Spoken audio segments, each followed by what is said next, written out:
You don't have that thing. You are not in that place. You are not doing that thing because you have not given yourself permission to. Today, in the I Am the Possible podcast experience, we're going to be talking about permission, about learning how to give ourselves permission to pursue all that God has made possible for us. If that's you, a person in a space, a place, a season where you want to be doing a certain thing, you want to have already attained a certain thing, you wish you would, you wish you could be doing a certain thing, but something keeps coming up. Something keeps preventing you. Something keeps getting in the way. You keep finding ways to fail. You keep finding ways to shrink back. You keep finding ways to sabotage yourself. You keep talking yourself out of it. You keep looking for every reason possible that points to you not being able to do it, have it, be it. If that's where you are, there's something that you really want to be doing, somewhere you really want to be, something you really want to lay hold of, but you're not. Then today's episode is for you. Welcome to the live edition of the I Am the Possible podcast experience. This is the place where possibilities become perspective. I is your host, Treveal C.W. Lynch, Mr. What? And my mission, our mission here in the I Am the Possible universe is to give perspectives on life that give life to what is possible in life. Today, guys, we're going to be talking about permission and you learning how to give yourself permission to pursue the possibilities of your life. Now, some of you may be thinking to yourself, what are you talking about? Permission? Why does permission matter? How does this play into this? What are you talking about permission? Well, I want to share a couple of stories with you that I think is going to kind of shed some light on this. And then I want to give you a few things that you can start to do to correct this behavior in your life. Because it really, really does come down to what's happening right within you and within you that is ultimately producing the results and the outcomes of things that we're experiencing out here. And so I was at lunch the other day. Me and my boy CJ, we were chopping it up, and I forgot how we got on this topic, man. But we started talking about church life, and we started talking about like different ministries and just different things that kind of go on within the church. And we got on the topic just about how sometimes we as brothers can want to do something, right? Whether it's, I don't know, go fishing or hook up, at the coffee shop or whatever it is, right? But we want to do something with other men. And sometimes we will wait for a pastor or a leader to say, hey, let's go out and do this thing, or hey, let's get together and do this thing.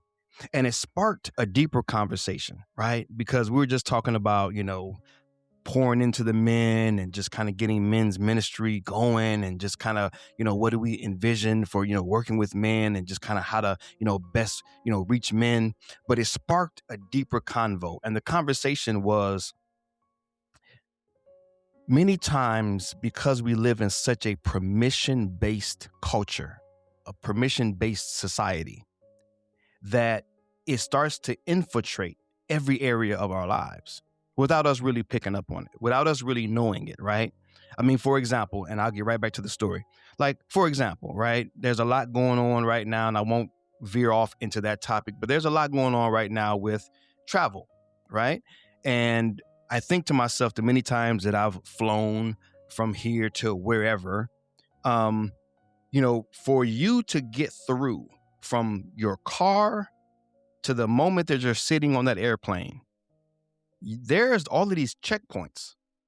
And in order for you to proceed, there's permission that has to be granted like 3 or 4 different times. I mean, first you have to pull up to the curb, get all your stuff out, go in.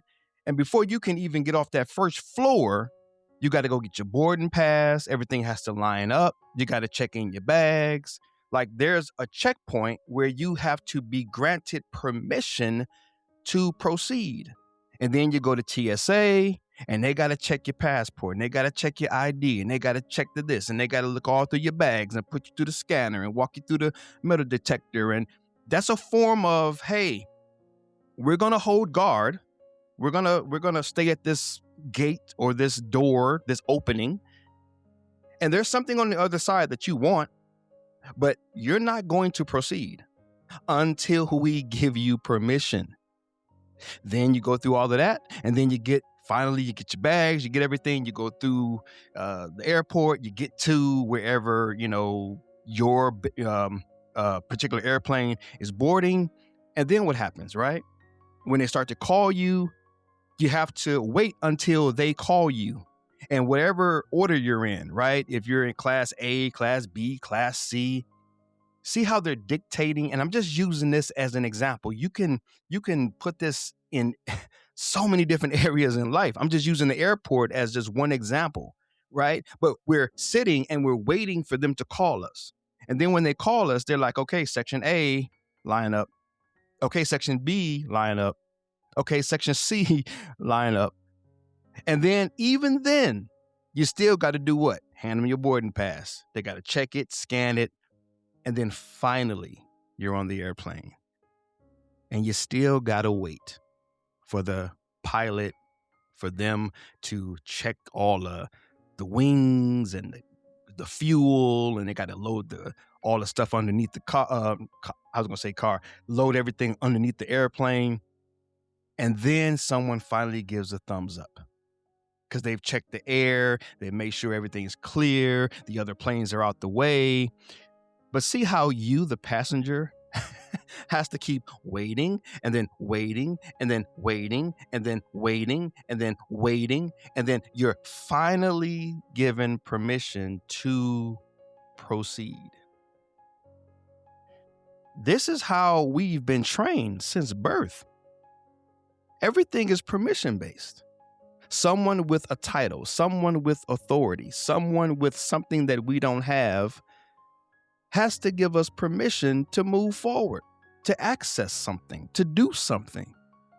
This isn't all bad. This keeps order. In most cases, this is not a negative thing. It's just the reality of things.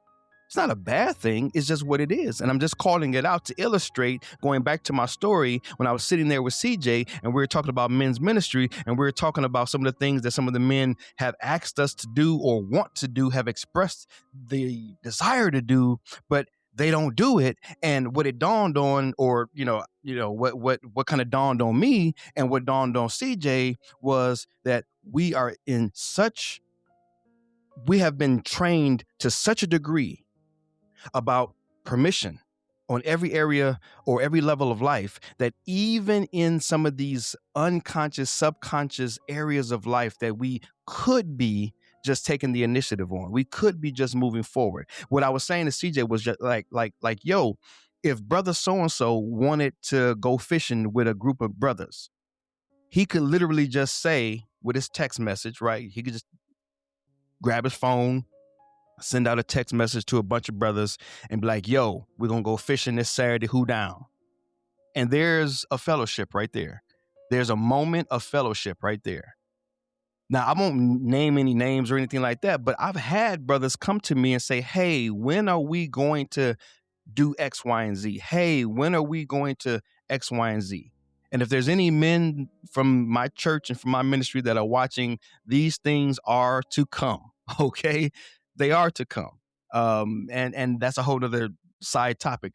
But the point that I'm making is any one of us could have already done any of these things. There's no permission that's needed.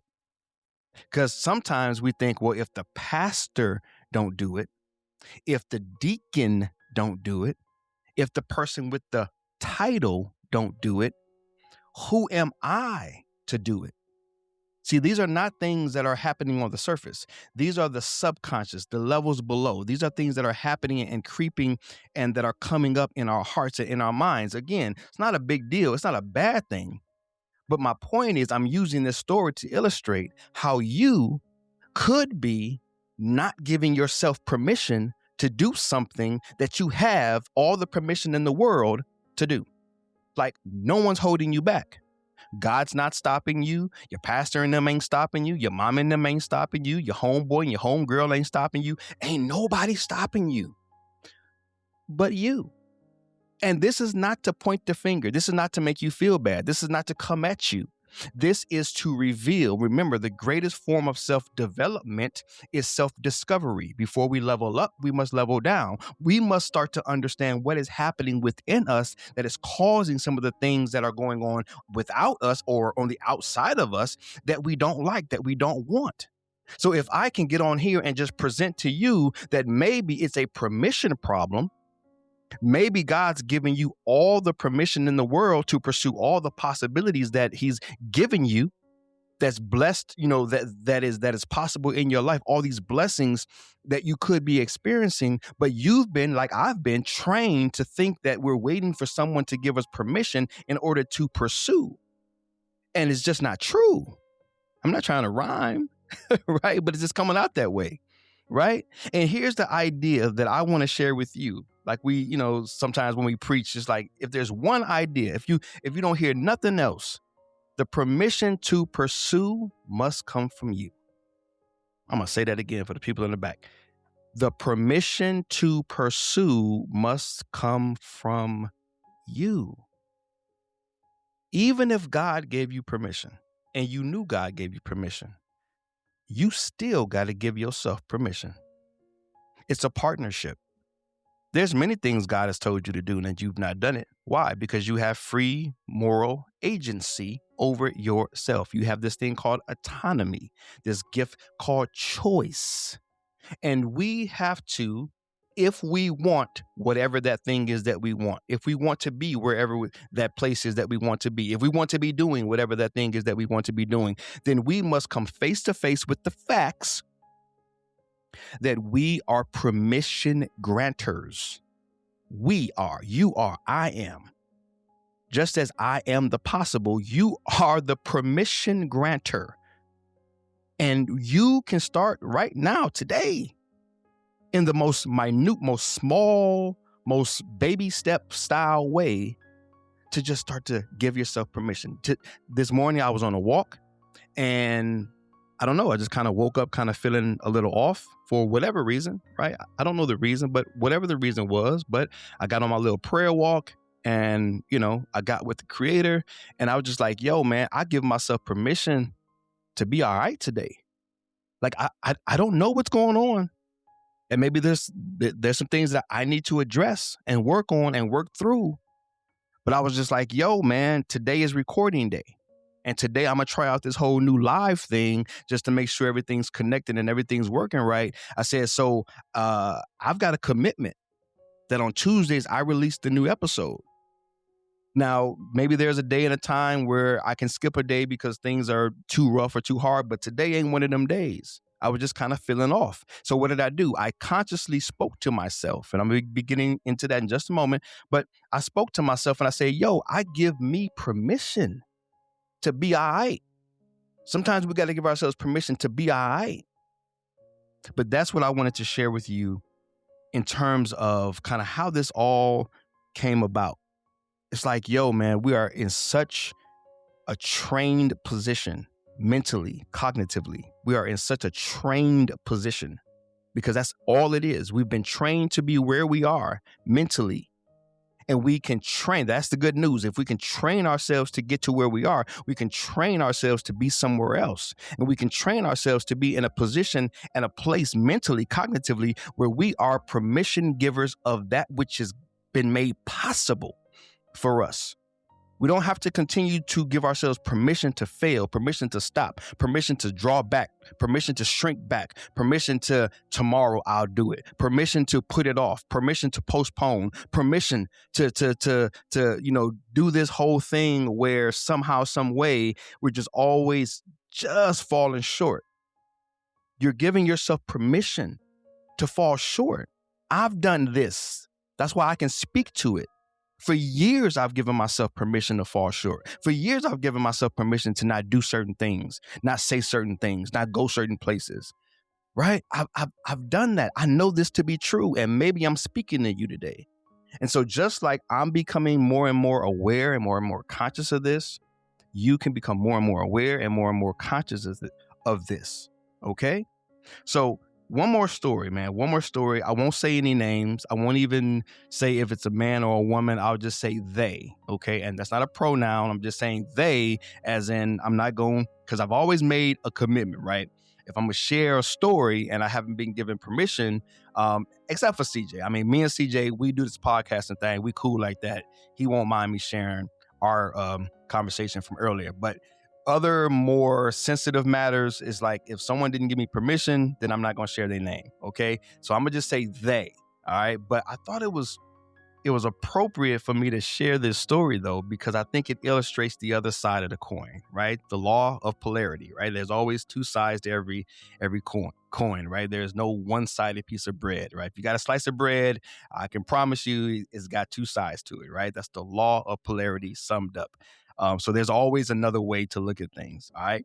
And so this person, all right, I know a person who doesn't have a title, who has not been deputized to have any super level of authority kind of whatsoever.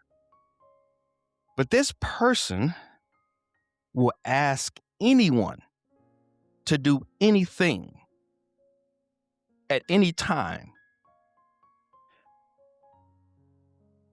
to get what they need done. They have, from the outside looking in, they are fearless. They will ask you to do anything at any time, no matter who you are, to accomplish what they have set out to accomplish, their pursuit of what's possible. They say it with clarity. They say it with certainty, with a boldness that I think we would all want to have, right, in our lives. And so what I wanted to share, I shared that because of what I want to share with you now is this little illustration, and hopefully I can share it on my screen. Hopefully it'll pop up so I can share it. This person has a perspective of themselves, as my cat runs, as one of my cats runs across the screen, the photo bomb. This person has a certain perspective of themselves that gives them permission to give themselves permission to pursue everything that God's made possible for them. I hope and pray that made sense, right? It's like their perspective gives them permission to give themselves permission. And let me just share with you. Hopefully my screen can share. I want to share. Here, let me put my glasses back on. Hopefully I can share this. It'll share because I hadn't created these slides. Let me see if I can do this. Let me share the screen. Let me see if I can bring it up. Okay, if I do a full screen. Okay, let me see if I can share my screen. All right, hopefully you guys can see this. Okay. All right, now let me put it in a full screen. All right, perfect. I think that's perfect. So hopefully what you guys can see on your screen right now is the self concept, which is my favorite topic. And it shows a progression. All right. Perspective, permission, possibilities. And so this is a framework that I've created and committed to. It's my signature framework. Okay.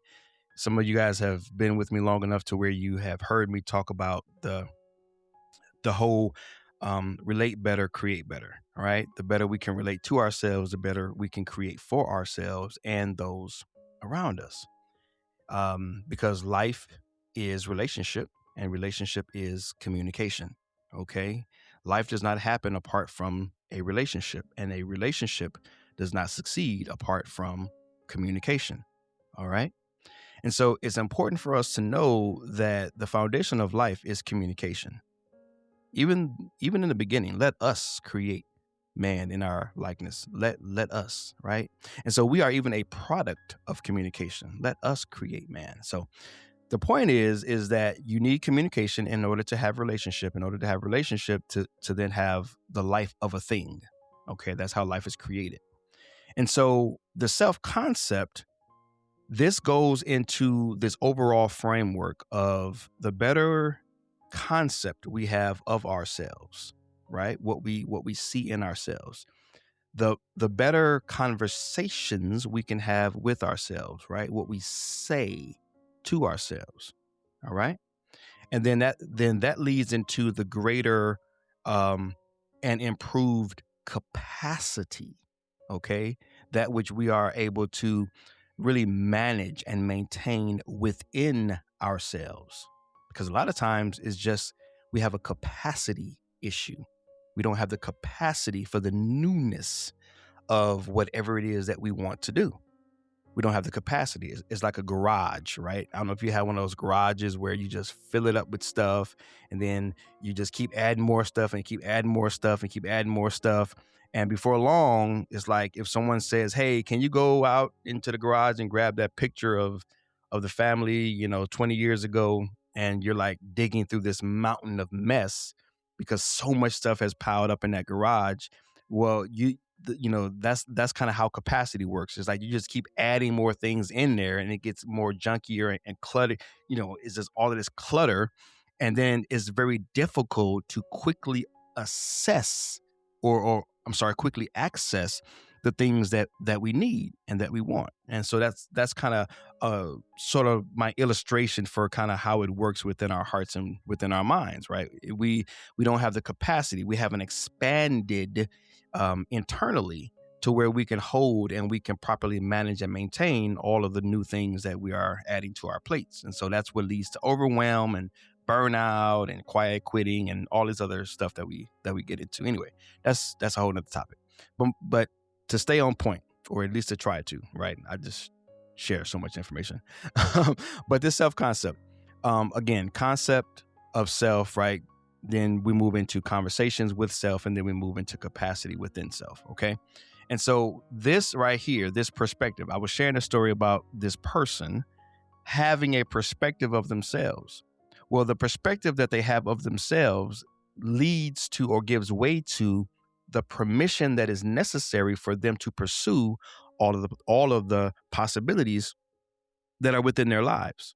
So this is at a super high level, right? This is the stuff I coach, I train and teach, but this is a very, very high level kind of explanation, right? Make it simple, right? Make it very simple. So the way you see yourself, the self-concept is made up of your self-belief, your self-image, your value, your worth, just all of the things concerning the way that you look at yourself, your perspective of self, the position that you hold currently of yourself, the evaluation you have of yourself, the value that you hold of yourself, the way that you look at yourself. That is what is controlling whether or not you are giving yourself permission to pursue all that God has made possible. Does that make sense? This person that I'm talking about, that person has a perspective of themselves that says, "Hey, I got permission to ask these people to do this. I got permission to, institute this. I've got permission to be about this. I've got permission to go about this." They're giving themselves a green light over and over and over. The permission, the green light, the access, the permission to pursue, the permission to move forward, the permission to come in, the permission to go to yeah, all of that permission is because of the way they see themselves. They have a perspective of themselves, of God, of others. But ultimately, it's the perspective that they have of themselves above anything else. They see themselves in a certain way that leads to or lends to or gives fuel to permission to move forward and to do whatever it is that they need to do to accomplish whatever it is that they've set out to accomplish. Why does this matter to you and I? Well, because again, as I started, if you're the person that is finding ways to shrink back, finding ways to fail, and that's a whole other topic, but I don't really believe in failure, that there is no such thing as failure. And I'll explain that in a whole different episode. But yeah, man, you're the person that would want to be doing something else, would like to have something else. You would like to be somewhere else, but you're not. And a lot of it has to do with the concept that you have of yourself. A lot of it has to do with the way that you look at yourself. When you set out for that dream, that goal, that ambition, whatever it is, something within you is saying, no, that doesn't align with who I really believe I am. No, that doesn't really align with the kind of person that I believe myself to be. Because for you to maintain and manage, for example, $1 million, you have to kind of, to some degree, even if it's just some, trying to figure out the word for it. There's a word that I'm trying to use, but like, even if you're like, just thinking extremely audacious, concerning yourself, or you just have this overestimation of yourself, that's fine. The mind says, okay, that works. There's a different word that I'm trying to use, not quite coming to mind for me right now, but like, we have this inflated idea of ourselves. Well, that works because that inflated idea of yourself gives you permission to pursue the $1 million. It's not about right or wrong. It's not about good or evil. It's not about godly or ungodly. No. This is just how the mind works. This is just how the brain works. So if you are a righteous person and you think poorly of yourself, then you're going to give yourself a lot less permission to pursue better things. If you are an unrighteous person and you think very well of yourself, then you're going to give yourself a whole lot more permission to pursue a whole lot more possibilities. It doesn't matter about your faith. It doesn't matter if you're a Christian. It doesn't matter if you go to church. It doesn't matter if you're none of those. This is not a separator. Those things help. They can help. But I've also seen ways that they can hurt. And I won't get into that today. But the bottom line is, the perspective you have of yourself will dictate the permission that you give to yourself, which will dictate the pursuit of the possibilities in your life. And that's why I specialize in giving perspectives on life that give life. When I say give life, I'm talking about like almost like the inspiration that we find in Genesis, right? Where God formed man. And man was just a lump of clay until God released that breath of life, that inspiration, that blowing into, the inflating, the making aliveness, right? Some of us are deflated and we don't feel alive. That's why one of my favorite quotes, if not my favorite quote in the world, Mystic Howard Thurman: don't ask what the world needs. Ask what makes you come alive and go do it.